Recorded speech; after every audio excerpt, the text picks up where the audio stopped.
अस्सलाम वालेकुम नाज़रीन, program opinion with Ali Qazi में भलीकार यासिर अहमद स्टूडियो में ज्वाइन कंदा सीनियर तज्जियाकार अली काजी साहब। वेलकम अली साहब। Thank you Yasir.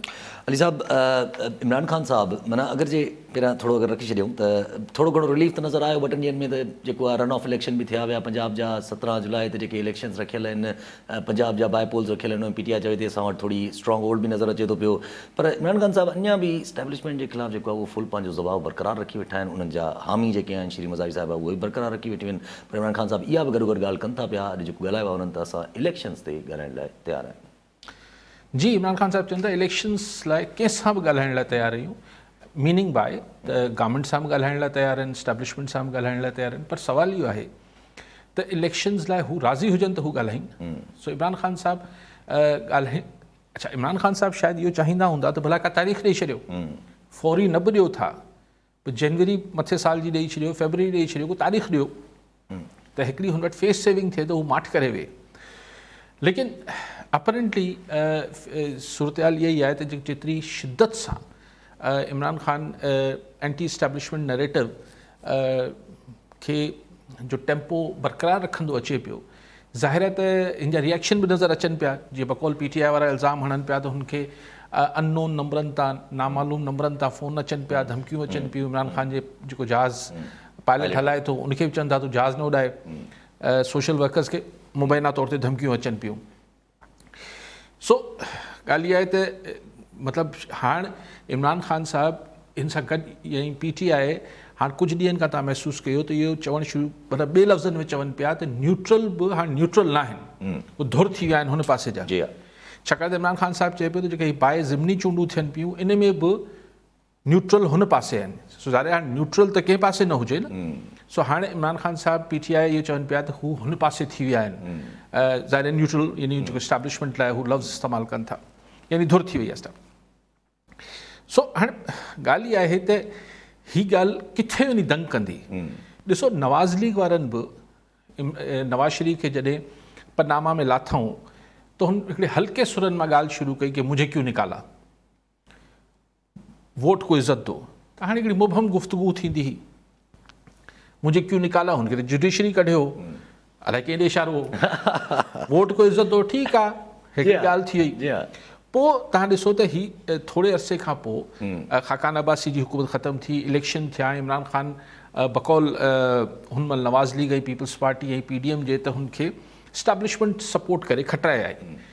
त पोइ नवाज़ शरीफ़, ख़ासि तरह नवाज़ लीग, पीपल्स पार्टी ऐं मौलाना फज़ल रहमान बि, पर ख़ासि तरह नवाज़ लीग नाला खणी इस्टेब्लिशमेंट लाइ गुफ़्तगू करणु शुरू कयूं, तनक़ीद करणु शुरू कयूं। पर तव्हांखे यादि हूंदो त जीअं ई तनक़ीद कंदा हुआ नवाज़ लीग वारा या PDM वारा, त इमरान खान ईअं सफ़ा छाती खोले साम्हूं अची ईंदो इस्टेब्लिशमेंट जे डिफेंस लाइ, ख़बरदार कुझु न चओ इस्टेब्लिशमेंट खे, बिल्कुलु सही पिया कनि, ही आहे हू आहे हू आहे। हाणे सिर्फ़ु फ़र्क़ु इहो आहे त तनक़ीद जो लेवल इमरान खान मथे खणी वियो आहे ऐं जीअं सपोर्ट इमरान खान माज़ी में इस्टेब्लिशमेंट जी कंदो, उहे हाणे असूली तौर ते शहबाज शरीफ़ ऐं नवाज़ लीग ऐं पीपल्स पार्टी ऐं मौलाना फज़ल रहमान खे करणु खपे। उहे डिफेंड न पिया कनि इस्टेब्लिशमेंट खे। जीअं इमरान खान हुनजे दिफ़ा में ईंदो हो, साम्हूं बि ॻाल्हाईंदो हो, ईअं नवाज़ लीग या हल्के सुरनि में ॻाल्हि थिए थी, लेकिन जीअं बाक़ाइदा ईअं छाती ताने साम्हूं बीह रहण त ख़बरदार कुझु न चओ इस्टेब्लिशमेंट खे, ईअं इमरान खान कंदो हो पंहिंजे वक़्त में जॾहिं हुनखे सपोर्ट हासिलु हुई इस्टेब्लिशमेंट जी। पर अॼु जॾहिं इस्टेब्लिशमेंट जी सपोर्ट हिन 11 जमातनि खे आहे त उहे 11 जमातूं इमरान खान जे साम्हूं अची इस्टेब्लिशमेंट लाइ नथियूं बीहनि, बल्कि मुर्गो इहे बि ताना ॾियनि थियूं, अच्छा ये बताओ 2016 में धरने के पीछे कौन था, सभिनी खे ख़बर है कौन था। सो उहे सभु इहा ॻाल्हि मुंहिंजो ख़्यालु आहे त देरि सवेर इस्टेब्लिशमेंट जे क्वार्टर्स में इहा ॻाल्हि फील वेंदी रही आहे। जीअं इमरान खान असांजो दिफ़ा कंदो, तव्हां छो नथा निकिरी दिफ़ा कयो। मोहम्मद बख्श लोराणी थाना बुलाकान मां। जी लोराणी साहब, छा चवणु चाहींदा? साईं ज़बरदस्त साईं अली काई साहब जो ॿुधूं पिया। साईं काई साहब खां हिकिड़ो मुंहिंजो सुवालु आहे त जेको इमरान खान जो नैरेटिव आहे, जेको माज़ी में मोहतरमा बेनज़ीर भुट्टो साहब जो हूंदो, 99 खां वठी 2002 ताणी एंटी एस्टेब्लिशमेंट रही, त उन वक़्तु पीपल्स पार्टी मुल्क जी तमामु पॉपुलर पार्टी हुई, तंहिं हूंदे बि हुनखे पावर न ॾिनो वियो। छा इमरान जो जेको हीउ जेको आहे बयानु इन बयान जे ते इमरान पावर में अची सघे थो। ऐं ॿी ॻाल्हि त साईं खां जेको घोटकी में मेयर कज़न पाण में जेको ठहिया आहिनि हिननि ते बि थोरो रोशनी विझो। ऐं ॿियो साईं तव्हांखे एप्रिशिएट कंदुसि जेको तव्हां शायदि जॾहिं इमरान ख़ान गवर्नमेंट में हो तव्हां चयो त अगरि इमरान ख़ान खे कढियो वञे त हीउ ईअं काफ़िली वांगुरु हवा में उड़ी न वेंदो, इमरान ख़ान ग्राउंड ते मौजूदु हूंदो। बिल्कुलु अॼोको जेको आउं जलसो हिन गर्मी में ॾिसां पियो त बिल्कुलु अॼु का हिसाब तव्हांजी ॻाल्हि 3 महीना वारी ॻाल्हि दुरुस्त आहे। इमरान ख़ान हवा में उड़ी कोन्हे हो, इमरान ख़ान ग्राउंड ते मौजूदु आहे। इन ॻाल्हि खे तस्लीम करणो पवंदो। बिल्कुलु ठीकु आहे लोनानी साहब, पावर में अची सघंदी या न अची सघंदी पीटीआई भले हुजे पीपल्स पार्टी लोनानी साहब, हर दौर जा मुख़्तलिफ़ हुनमें उनजा डायनेमिक्स हुजनि था, उनजा मुख़्तलिफ़ रुख ऐं तक़ाज़ा हुजनि था। तव्हां बीबी शहीद जे ज़माने जी ॻाल्हि कयो पिया, हुन महिल डिफरेंट सिचुएशन्स हुयूं, डिफरेंट मामलात हुआ, डेघ में नथा पयूं।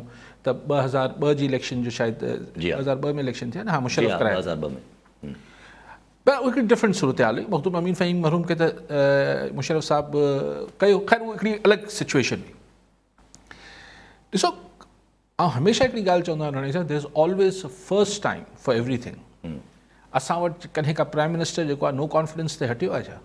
जी हा, सभु मूंखे चवंदा कोन हटंदो। जी हा, मूं तव्हांखे गुज़ारिश कई पे पंहिंजी निमाणी त यार हर शइ जो पहिरियों दफ़ो थींदो आहे। जी हा, हाणे बि ऐं इहे छाकाणि त मूंखे इहो ई चयो पियो त अगरि एस्टेब्लिशमेंट थोरो हथु कढंदी इमरान ख़ान मां, लॉजिक इहा हुई त पोइ नवाज़ लीग ऐं पीपल्स पार्टी ऐं हीअ जेके एक्सपीरियंस्ड तजुर्बेकार खिलाड़ी आहिनि इहे उनखे दसे वेंदा। ठीकु आहे। हींअर मां इहो चाहियां थो त हीउ जेको पब्लिक ओपिनियन आहे हीउ जीअं बिल्टअप करे पियो इमरान, ऐं मसइलो इहो आहे त नवंबर में कंटिन्यूटी टुटी पवंदी। एग्जैक्टली उहा एस्टेब्लिशमेंट ज़ाहिरी तरह हाणे एक्सटेंशन मिली वञे त ख़ुदा ख़बर, लेकिन उहो अॻु में छा थींदो त जेको हमरा वेठो हूंदो हो, जेको बि हुन महिल साहब उहो डिघे अरसे लाइ हूंदो हो। जी हा, हींअर ई जुलाई सम्झो अधु ते अची जुलाई शुरू थी वियो त अगस्त सितंबर अक्टूबर त उनखां पोइ कहिड़ी ख़बर जेको नओं माण्हू अचे थो अहम पोज़ीशन्स ते उनजी सोच छा आहे, एग्जैक्टली हू हिन पब्लिक ओपिनियन खे रिस्पॉन्ड कंदो या न कंदो। जी हा, सो लोनानी साहब, हर शइ जो पहिरियों दफ़ो थी सघे थो। ऐं तव्हां कॉलर? जी हा, कॉलर आहे, पोइ मां पंहिंजो शफ़क़त खोसो जैकबाबाद मां। जी खोसो साहब, छा चवणु चाहींदा? अस्सलामुअलैकुम साईं, कारी साहब खां सुवाल इहो आहे मुंहिंजो त दुनिया जा एतिरा तरक़ी पज़ीर मुल्क थी विया आहिनि जेके चंड ते बि पहुचनि था, उन्हनि जी टेक्नोलॉजी एतिरी तेज़ आहे जो अॼु रूस में छा थो थिए, हिन टाइम छा थियो आहे, मतिलबु मुख़्तलिफ़ दुनिया जा मुल्क एतिरा तरक़ी आहे। जॾहिं त पाकिस्तान में दुआ ज़रा ऐं ज़हीर अहमद जे उमिरि जो तइन नथा करे सघनि, 15 साल जो आहे या 16 साल जा, जॾहिं ताईं ते पुलिस जो 50 लख रुपए खां मथे ख़र्च अची चुको आहे इन केस जे उमिरि जे हिसाब सां केतिरी उमिरि अथनि। ऐं मीडिया में बि ॿियो महीनो आहे इहो ई मौज़ू हले थो, दुआ ज़रा ज़हीर अहमद जी उमिरि केतिरी आहे। पाकिस्तान में एतिरो पुठिते पइजी वियो आहे या ॿियो कुझु कारण आहे? ठीकु आहे। अच्छा, पहिरियों साईं लोनानी साहब जी ॻाल्हि हू जेको मेहर साहिबान जो सर्चा थियो आहे, साईं आउं त इन टाइप जो माण्हू आहियां त केर बि पाण में ठहे त सुठी ॻाल्हि आहे। लेकिन इन जो एतिरो जेको अची वावेला थियो, मूंखे सम्झ न आयो त छा थी वियो। ॿ सियासी पार्टियुनि जो को मर्जर थी वियो पाण में, जी हा, को इतिहाद थी वियो आहे, हिन सां मुल्क ऐं क़ौम ऐं सूबे जी हाणे क़िस्मत बटिजी वेंदी। छाकाणि त अली गौर ख़ान मेहर साहब ऐं मोहम्मद बशीर ख़ान मेहर साहब इहे हाणे पाण में सर्चा थियो हुल, मूंखे सम्झ न आई। अच्छा, ख़ुदा न ख़ासिता को खूनी तकरार बि न हलंदो हो जो माण्हू चए त यार चलो हाणे इंसानी जानियूं जेके आहिनि उहे बची पवंदियूं। बसि सौट पाण में न पिया थियनि, हाणे ठही विया त हीअ एॾा तबला छो पिया वॼनि? ऑनेस्टली इंतिहाई माज़रत ऐं इंतिहाई अदब एतिराम सां मूंखे सम्झ नथी अचे ॻाल्हि। हिन जो सिंध जी सूरत हाल, घोटकी जी सूरत हाल, छाकाणि त जेको टाइम न्यूज़ सां ॻाल्हाईंदे मोहम्मद बशीर मेहर साहब खे मूं पढ़ियो आहे पंहिंजी अख़बार में, त उन्हनि त चयो त भई सियासी तरह असीं अलॻि ई रहंदासीं, माना सियासी इम्पैक्ट बि कोन पवणो। एग्जैक्टली सो अगरि भत ऐं ग़मी ख़ुशी में अचण वञण वारो सिलसिलो बहाल थी वियो आहे त ठीकु आहे, सुठी ॻाल्हि माण्हुनि जो छा वञे। ॾिसो, को बि माण्हू घोटकी में या बदीन में विढ़िया वेठा हुजनि, ठही वञनि, जी हा, सुठी ॻाल्हि, सुठी ॻाल्हि, वणे थी ॻाल्हि त माण्हू ठहियलु हुजनि, सदाईं ठहियलु हुजनि। पर हीअ हेॾा तबल छो था वञनि? हल ही थियो, हू थियो, पोइ हीअं अचे पियो, पोइ हीअं वञे पियो, वरी भाकुर पातो, वरी हिते विया, वॉट? रशिया ऐं यूक्रेन जे विच में ठा थी Exactly, छा थी वियो? exactly. जी हाँ, जी हाँ। वो हिनजो इम्पैक्ट छा आहे ऐं अच्छा अगरि त हाणे सियासी तरह हिनजो कोई इम्पैक्ट हुजे त उहो बि हुननि धणी चए थो हिकिड़ो त जो वास्तविक कोन्हे, मुंहिंजी सियासत अलॻि आहे, मुंहिंजी सियासत अलॻि आहे, यानी मोहम्मद अशमेर पीपल्स पार्टी में आहे, हू GDA में आहिनि, जी त यानी सियासी इम्पैक्ट बि कुझु न आयो। पर जे ठही बि वञनि सियासी तरह त घुटकी जी सिहत ते कहिड़ो फ़र्क़ु पइजी वेंदो, पहिरीं सभु गॾु आहे सभी कहिड़ो फ़र्क़ु पहिरियां बि सभु गॾु हुया। त घुटकी जी सिहत ते फ़र्क़ु पियो या सिंध जी सिहत ते फ़र्क़ु पियो। ऐं वरी चवां थो ॿ भाउ सोट मासात दोस्त ठही वञनि भली ॻाल्हि, भई त तबसरा कहिड़ा कया आहिनि, तजियो छा कया ऐं जीअं अची माण्हुनि हो मुबारक आहे, ही थियो हू थियो, चओ मे बी जी हाँ लेकिन सुठी ॻाल्हि आहे, सही ठही विया लोहड़ी सां उन्हनि ते ॿियो छा ॻाल्हाए। साईं खोसो साहिबु चयो त दुनिया सही तरक़ी करे वई आहे, जी हाँ पर ॿ सोठ ठहनि था उते बि तव्हां कोन ॾिठो हूंदो। असां वटि सिर्फ़ु ज़ोहरा जी ॿारनि जी जेका उमिरि जो मेडिकल जो मसइलो न आहे, असां वटि अहिड़ी खोड़ शयूं थियनि पियूं, को शनाख़्ती कार्ड के ॿिए भाई जो का ख़ातून ॾिसी वठे त उनखे कारी करे छॾीनि था, हीअ बि त असांजे माशरे में थिए पियो न। जी हाँ जी हाँ साईं जेकोबाद मां फ़ोन कयो, जी हाँ जेकोबाद जी पस किरदाई में साईं जो गैरत जे नाले ते खोसो साहिबु थिए थो, Yeah. इन जे बारे में छा ख़बर चारा? जी हाँ सिर्फ़ु इहो मसइलो न आहे, Exactly. असांजी सोचण जो अंदाज़ ई मुख़्तलिफ़ आहे। मेडिकल में इहो ख़बर पवण ते उमिरि घणी आहे, मुंहिंजे ख़्याल आहे 48 कलाक जो कमु बि कोन्हे, मैक्सिमम पर असां वटि लीगल प्रोसेसिस आहिनि, लीगल मामलात आहिनि, पोइ क़ानूनी मुशगाफ़िया आहिनि, पोइ उर्दू में चए मुशगाफ़िया आहिनि, त हेॾा सारा असां वटि हिकिड़ा आहिनि किसा। ईअं न आहे त असीं ही कोई एॾी वॾी टेक्नोलॉजी आहे जेको असां वटि न आहे, लेकिन असां वटि खोड़ शयूं थियनि थियूं असां वटि। सो अहिड़ी को पाणू तव्हां कोन न न तव्हां ॻाल्हि करियो। पाण जेको डिस्कस कयो पिए त ख़ान साहिबु जेको आहे, coming back to the topic, हाणे जो चओ त भई इस्टेब्लिशमेंट खे इमरान ख़ान त डिफेंड कंदो ॿाहिरि अची, छाकाणि हर महिल त ISPR जो डायरेक्टर जनरल अची कोन ॻाल्हाईंदो न हर टके पैसे ते, एग्जैक्टली ईअं ही न पिया डिफेंड कनि। यस इहा ॻाल्हि किथे न किथे इस्टेब्लिशमेंट खे फील थींदी हूंदी त ही किथे इहो त न पियो थिए जो हू बि पंहिंजा पुराणा सूर असां मां बराबरि कनि पिया, भई हू चवनि पियासीं त कुझु न पिया चऊं। अच्छा, हाणे सिचुएशन जेका आहे, जेको रियल आउं सम्झां थो त हींअर जेका पॉलिटिक्स हले पई, मूं तव्हांखे पहिरीं बि चयो त हीअ जेको बाई इलेक्शन्स आहिनि यासि, इहे तमामु इम्पॉर्टेंट फैक्टर आहे। जी जी जी अगरि ही इलेक्शन ज़ाहिर ज़हूर धांधली थी हिन में, छाकाणि त PTI त हींअर खां शुरू करे छॾियो आहे त धांधली आहे, ऐं पोइ फलाणा वेठा आहिनि, इलेक्शन कमीशन ते ऐं इस्टेब्लिशमेंट ते इल्ज़ाम, हिन ते इलेक्शन कमीशन ते इल्ज़ाम, बचनि था मुक़ाबिलो कंदासीं, न छॾींदासीं। यासि अगरि त ही PTI खे हाणे 1-2-3 सीटनि ते बीहारियूं त ज़ाहिर इमरान ख़ान खे क़बूल न कंदो इलेक्शन, ज़ाहिर क़बूल न कंदो। ठीकु थियो। हाणे इलेक्शन क़बूल न कंदो त छा करे वठंदो, इहो सोचींदी हूंदी गवर्नमेंट इस्टेब्लिशमेंट त छा करे वठंदो, छा त वाक़ई में आहे। पर उनखां पोइ पॉलिटिकल प्रोसेस जो मूंखे डेड एंड नज़र अचे थो, मूंखे साम्हूं कुझु पोइ नज़र नथो अचे। अगरि पंजाब जी 20 इलेक्शन्स ते जेको आहे धांधली जो इम्प्रेशन क्रिएट थी वियो, परसेप्शन क्रिएट थी वियो, त पोइ ॿी इलेक्शन खे केरु एतबार कंदो। ऐं अगरि ॿी इलेक्शन खे छाकाणि साल खां पोइ नेठ ते आख़िर मुदत पूरी थींदी न हिन पार्लियामेंट जी, इलेक्शन त कराइणा आहिनि न, त पोइ छा हिन जो वे आउट छा आहे, पोइ रस्तो कहिड़ो थो निकिरे, रस्तो ई नज़र नथो अचे मूंखे। त पोइ ठीकु आहे, धणो वणो कोन हणणु ॾींदा, वरी लठबाज़ी बि थींदी, मारामारी बि थींदी, सभु कुझु थींदो, लेकिन क्वेश्चन इहो आहे त पोइ हिकिड़ी पॉलिटिकल प्रोसेस लाइ वक़्ती तौर ते मूंखे को पोइ अॻियां रस्तो नथो नज़र अचे, ही फासी पंदा, सॼी सभु शइ लॉक थी वेंदी। पर जी अगरि निस्बतन फेयर इलेक्शन थी विया ऐं इमरान ख़ान को 13, 14, 12, 15 सीटूं 10+ सीटूं खटे वियो, पोइ हिकिड़ी हिन गवर्नमेंट लाइ इस्टेब्लिशमेंट लाइ इशू थी वेंदो। ज़ाहिर पंजाब पोइ पंजाब अगरि हथ मां निकिरी वियो जी हा ऐं हेॾो वॾो सर्टिफिकेट मिली वियो इमरान ख़ान खे, जी हा भले पंजाब असेंबली में पोइ बि अक्सरियत न ठहे, पंजाब में अक्सरियत लाइ केतिरा खपनि PTI खे? 13-14 हिन 5 खां सवाइ जेके जी हा, ही 5 का न, ही 5 मिलाए करे टोटल 13-14 खपनि हुननि खे। मिसाल पाण चऊं त न बि पंजाब हुकूमत हमज़ा शहबाज़ वटि ई रहिजी वई, पर अगरि इहो तासुर अची वियो त PTI जेको आहे बाई इलेक्शन्स खे सफ़ा तूफ़ान करे छॾियो त ही साल हुकूमत त नथी हली सघे। ज़ाहिर आहे न हली सघे। अच्छा, साल हुकूमत ही नथी हली सघे त पोइ इलेक्शन आइनी तरह त इहो रस्तो आहे न।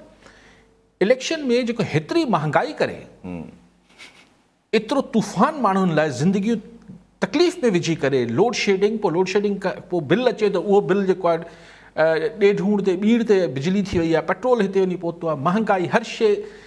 त हीअं वोट केरु ॾींदो अगरि हू इलेक्शन बि फेयर थियणी आहे? जी हा, सो जी हा। आई थिंक के हीउ जेको क्वागमायर, हीउ जेको भंवर जंहिंमें हींअर पाकिस्तान जी पॉलिटिक्स आहे, उन मां ही इलेक्शन्स हिकिड़ो इम्पोर्टेंट रोल प्ले कंदा त असीं हिन भंवर में ई फिरंदा रहंदासीं या हिन भंवर मां ॿाहिरि निकिरंदासीं। ऐं इहा इलेक्शन्स हिन 11 जमातनि लाइ, इस्टेब्लिशमेंट लाइ हिकिड़ो पूरो ज़ोर हणी छॾींदा त इलेक्शन PTI वटि न वञे, यानी PTI जा माण्हू ठीकु आहे 2 टे 4 खटी वञनि। लेकिन अगरि इहो बि थिए थो, अगरि असीं चऊं त वाकई में आई सरकार आहे ज़ोर लॻाईंदी, जेको थींदो सो थींदो, त पोइ पॉलिटिकल प्रोसेस कीअं हलंदो? इमरान ख़ान चवंदो हीअ त इलेक्शन ही फेयर न थी आहे त ईंदड़ कीअं फेयर थींदी? आउं त नथो मञा हिन इलेक्शन्स खे। इलेक्शन नथो मञा त पोइ छा, किथे वेंदी ॻाल्हि सिचुएशन? पर हू माना जेका इमरान ख़ान साहब फासा वेठा आहिनि, उहो त इन ॻाल्हि ते ई फासा वेठा आहिनि त असां इलेक्शन ते ई ॻाल्हाइण लाइ तयारु आहियूं। पर सभु जे करे अगरि जे ईअं सोचिजे हा, इमरान ख़ान साहब वाक़ई जीअं तव्हां ॻाल्हि कई त अगरि जे इमरान ख़ान साहब खे 2-3 सीटनि ताईं महदूद कयो थो वञे ऐं पूरो हिकिड़ो, त हिकु त हू डेडलॉक त थी वेंदो, पर जेके इमरान ख़ान साहब धमकियूं ॾियनि था पिया त मां सीक्रेट्स आउट कंदुमि, इहे कंदुमि, पोइ उन्हनि जी का उमेदु आहे? ॾिसो न, पोइ त फ्रस्ट्रेशन आहे। हाणे हू बि त इमरान ख़ान जी जेका मिसिस आहिनि बुशरा बीबी, उन्हनि जी ऑडियो लीक पिया कनि, त ज़ाहिर आहे हू चवनि था पिया ईअं न कयो। हाणे को वरी अची ख़बरूं ब्रेक थियनि थियूं त इमरान ख़ान जी बि का ऑडियो लीक थियण वारी आहे। ॿिए पासे खां इमरान ख़ान बि चए पियो त मूं वटि बि को वीडियो रिकॉर्ड करे रखी आहे जंहिंमें कई पर्दा नशीननि जा पर्दा खॼी वेंदा। पर ॿुधो, ई रिकॉर्ड करे केरु थो? ज़ाहिर आहे सभिनी खे ख़बर आहे असां वटि केरु रिकॉर्ड करे सघे थो। जी हा, पाण इमरान ख़ान साहब पहिरियों डिफेंड बि कंदा रहिया आहिनि त पहिरीं इमरान ख़ान साहब डिफेंड कंदो रहियो आहे त हीअ असांजी प्राइम एजेंसी जेका आहे उहो बिल्कुलु ठीकु थी करे, रिकॉर्डिंग करे थी। हाणे ख़ान साहब खे ॻाल्हि नथी वणे, ज़ाहिर आहे पाण सां थिए थी त कंहिंखे वणंदी। पर बुशरा बीबी जो जेको ही लीक हुई, हिन में शायदि हू पंहिंजे सोशल मीडिया जे इंचार्ज खे चई रही हुई त तव्हां स्ट्रेटजी इहा ठाहियो त जेको बि ख़ान साहब जे ख़िलाफ़ु ॻाल्हाए हुनखे तव्हां गद्दारी ऐं ट्रेटर इहे चए पई। जी हा।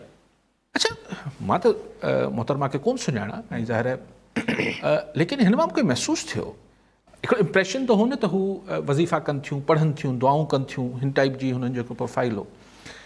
पर ही वीडियो लीक अगरि सही आहे, ऑडियो लीक, त पोइ चइबो त मोहतरमा जेके आहिनि स्ट्रेटेजिस्ट बि आहिनि। जी हा, माना दुआ ऐं फीणे सां गॾु, दुआ धागे सां गॾु जेको आहे हिकमत अमली बि ठाहे वठनि थियूं।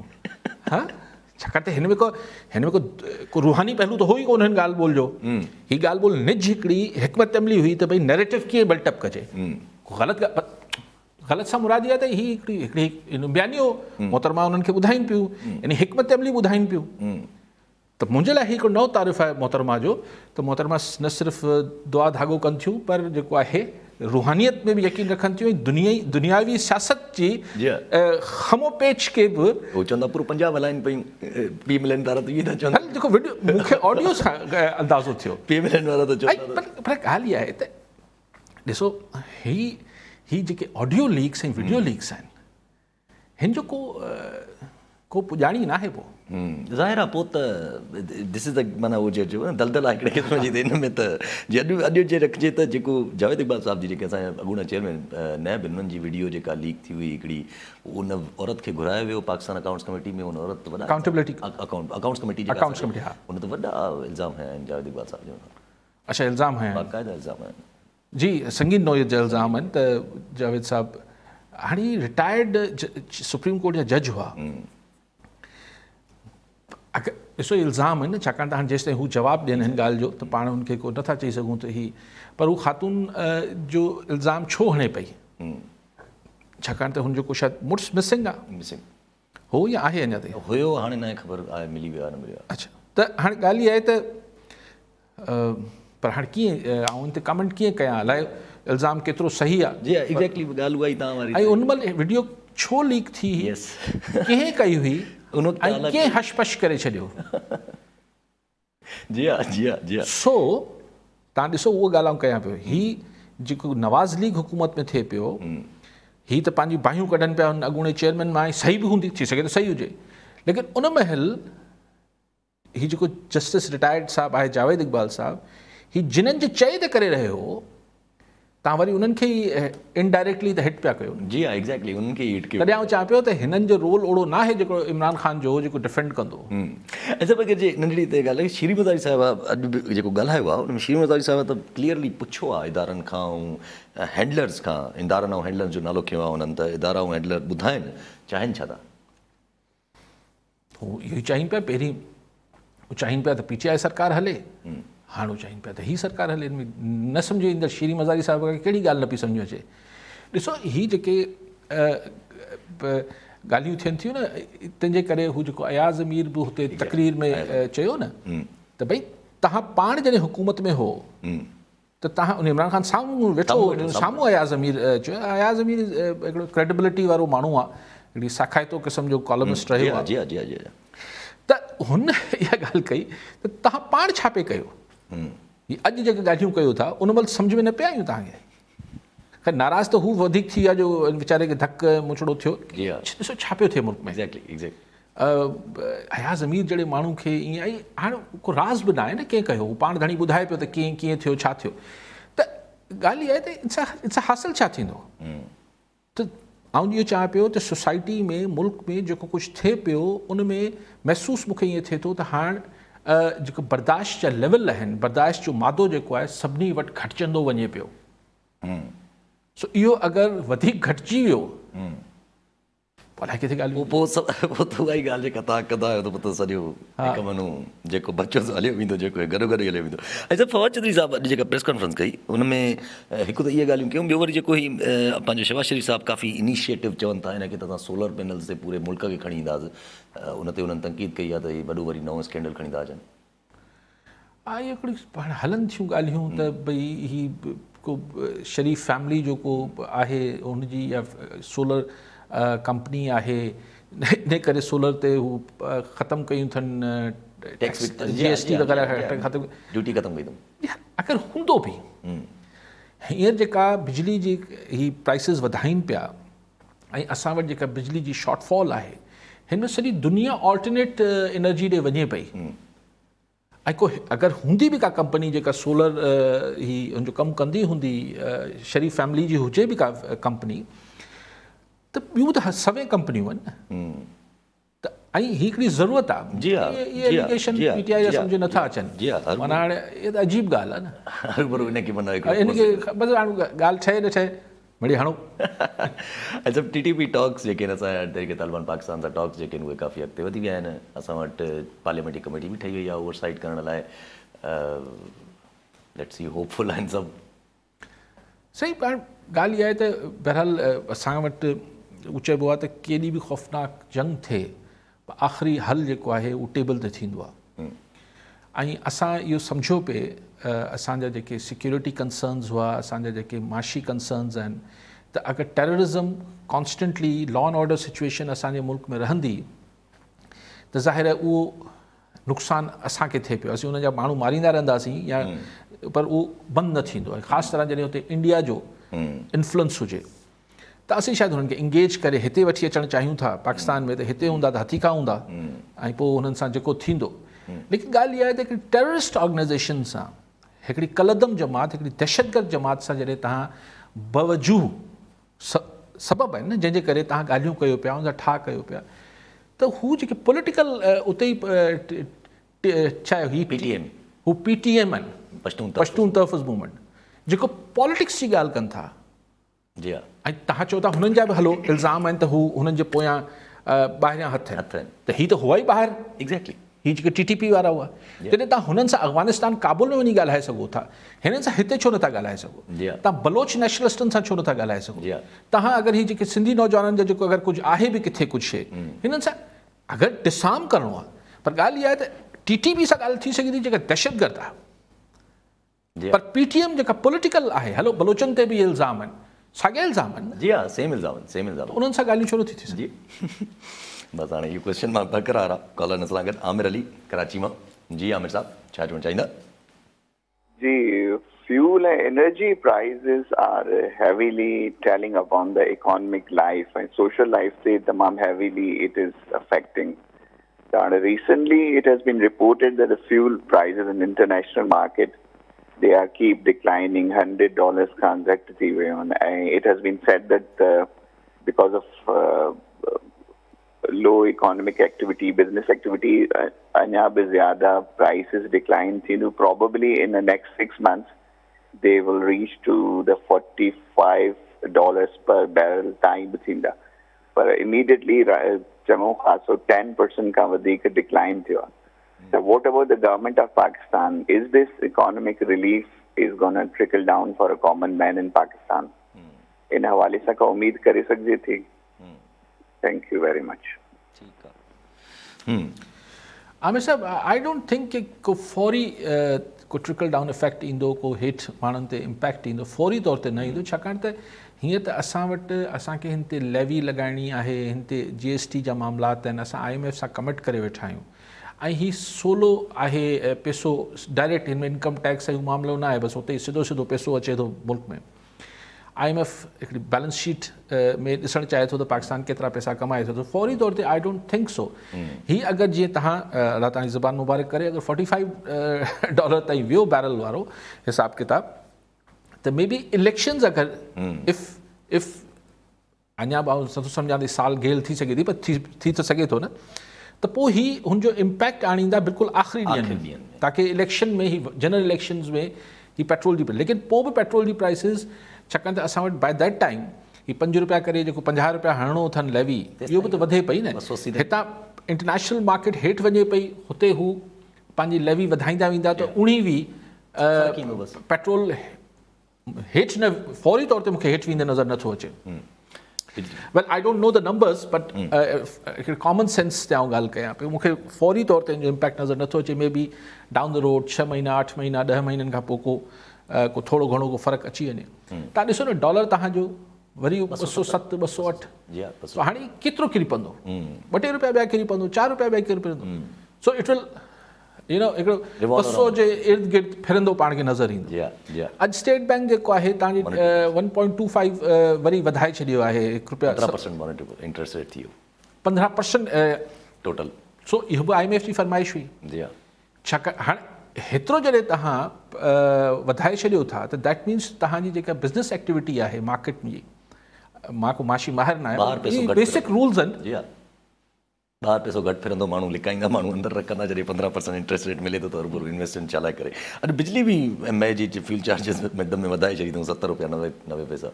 मां अर्ज़ु कयो न, हर शइ महांगी थींदी वेंदी, ऐं माण्हुनि जी मतिलबु रड़ियूं निकिरी वियूं आहिनि, पर इंतज़ारु अलाए छा जो इंतज़ारु आहे त कुझु थी वञे, न त फेसबुक ते त असीं ॻाल्हाए सघूं था। कॉलर सां गॾु शेख अली नवाज़ सिंधी कराची मां। जी शेख साहब, छा चवणु चाहींदा? इहो आहे, मुल्क में महांगाई एॾी थी वई आहे, साईं मुल्क में महांगाई एॾी थी वई आहे जो माण्हू पंहिंजी हयाती खां ई जेको आहे न बेज़ार थी चुका आहिनि, ऐं चवनि था असां वञूं काॾे वञूं।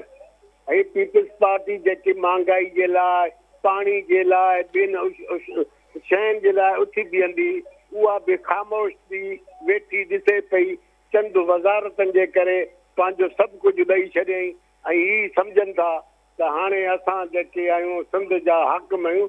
पर न साईं, न, इहो मां तव्हांखे अर्ज़ु कयां, जेकॾहिं निगरान हुकूमत इलेक्शन कराईंदी त वॾो फ़र्क़ु थींदो।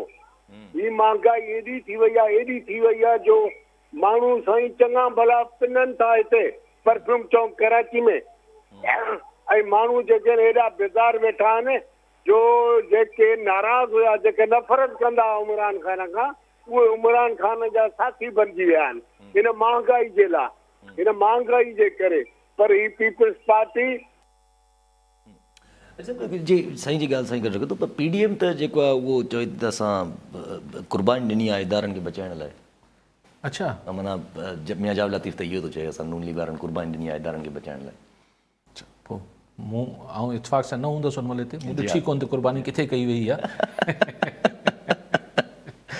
अच्छा ख़ैर अड़िए त ठीकु आहे, लेकिन ओतिरी अञा बि जेतिरी सपोर्ट खपे जी हा। ॾिसो इस्टेब्लिशमेंट खे कोई साम्हूं अची डिफेंड करे न, Exactly. हो पाण बार बार त न ईंदा। बार बार त न ईंदा। सो हा सही शेर साहब बिल्कुलु महांगाई थी वई आहे। ॾिसो सिंध जो त मामिलो थोरो डिफरेंट आहे, हिते मामलाती हिते को हाणे त इमरान ख़ान बकौल चौधरी जावेद लतीफ़ जे चौधरी जावेद जावेद चौधरी जेको जर्नलिस्ट आहे, जी हा। त हुनखे इमरान ख़ान ॿुधायो त जॾहिं हू सिंध में आसिफ़ ज़रदारी साहिबु या पीपल्स पार्टी लाइ को क़दम खणण जो सोचींदो त हुनखे झलियो वेंदो, त इहो न कयो।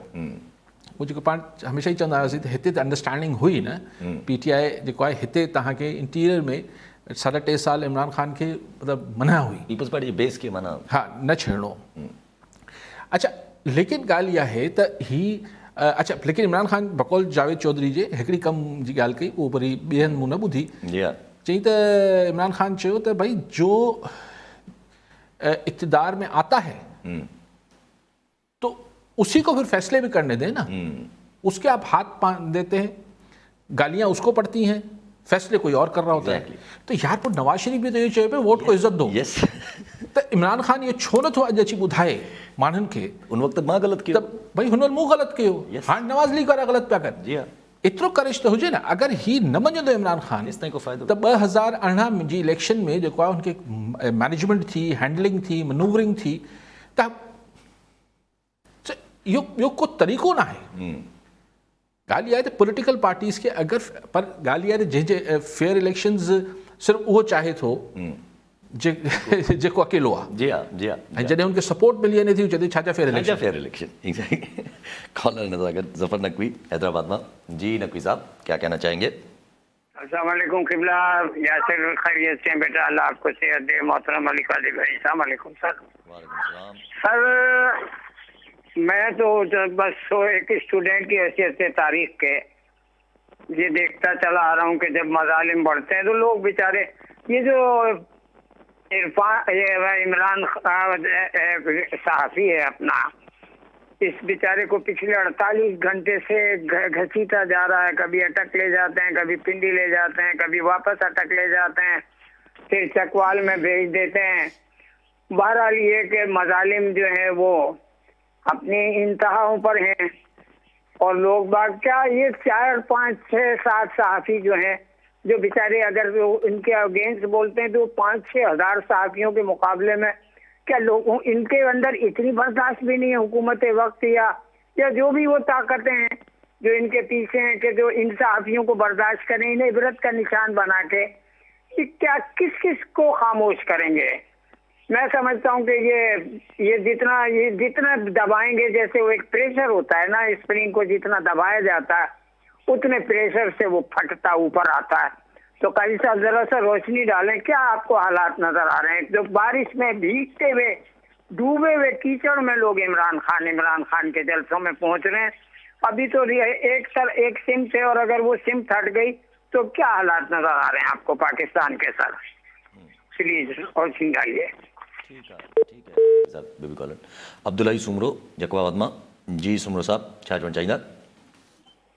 साईं मुंहिंजो अली काज़ी साहिबजन खां इहो सुवाल आहे त जेको सिंध जे अंदरि पहिरें मरहले में जेके असांजी लोकल बॉडीज़ जूं इलेक्शन थी गुज़रियूं, सो छा जेके जनरल इलेक्शन्स आहिनि उहे बि इन लोकल बॉडीज़ जी इलेक्शन वांगुरु थींदियूं, या उहे इलेक्शन्स जेके आहिनि बाक़ाइदा फेयर हूंदियूं, कीअं हूंदियूं? ऐं ॿी ॻाल्हि इहा आहे त हिन बारिशनि खां पोइ जेकॾहिं असां जहिड़े बि शहर जी जेकॾहिं ॻाल्हि कयूं, छो जो तव्हां वटि बि टाइम घटि हूंदो, त मां सम्झां थो को अहिड़ो शहर न आहे जंहिं शहर जा रोड रस्ता जेके मुख्य आहिनि या 0 पॉइंट्स आहिनि उहे जेके आहिनि तबाही जे किनारे ते आहिनि, सभु शहर तबाह आहिनि। छा था सम्झनि साईं त जनरल इलेक्शन में जेको आहे कहिड़ी पार्टी ऐं कहिड़ी अक्सीअ सां ईंदी, जेके इहे आहिनि या अञा का ॿिया ईंदा? इन जे लाइ साईं जन खे गुज़ारिश आहे।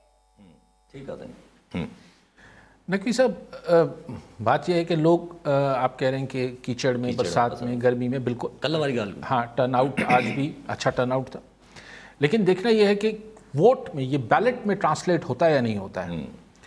अच्छा एक बात ये, दोम ये है कि क्या अगर लोग वोट देना चाह भी रहे हैं तो इलेक्शन फेयर होते हैं नहीं होते, ये $1 मिलियन का सवाल है। जी हाँ, जी हाँ। क्योंकि हमारे यहाँ मसला ये नहीं है कि वोट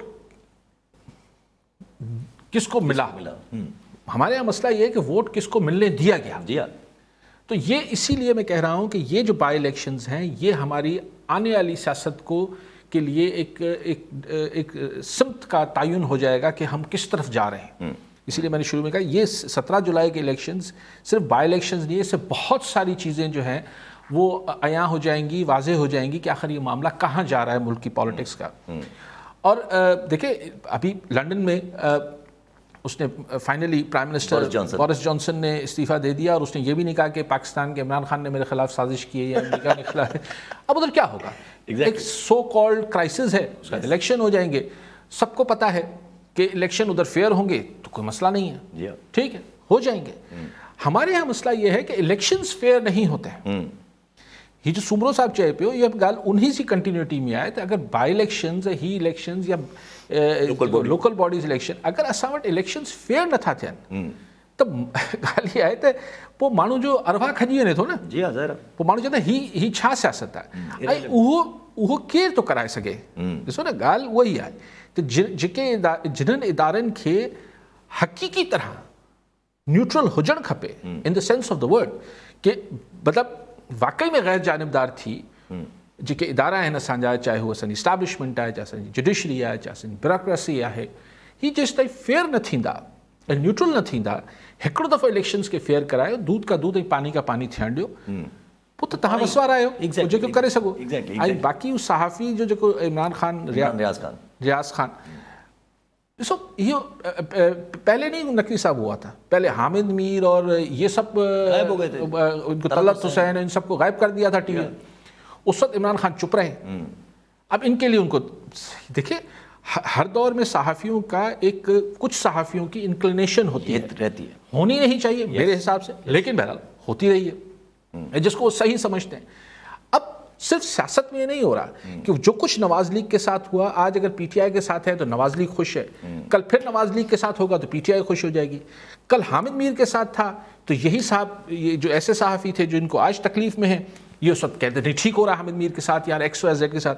आज हामिद मीर टाइप जो दूसरे सहाफ़ी हज़ार थे वो कहते ठीक हो रहा है इनके साथ। ये नहीं होना चाहिए। जो चीज़ गलत है वो चाहे मेरे साथ हो या आपके साथ हो, गलत तो गलत है। तो पता नहीं क्यों हम जब तक एक बेसिक्स ठीक नहीं करेंगे, बुनियादी मामला ठीक नहीं करेंगे, मैं नहीं कहता कि हम फरिश्ते हो जाएं, लेकिन एक कहीं तो सही को सही और गलत को गलत बोलना चाहिए। ठीक आहे, वरी महिरबानी साहब। नाज़रीन अॼु जो प्रोग्राम जो पूरो थियो, वरी मिलंदा ईंदड़ प्रोग्राम में, दुआ में।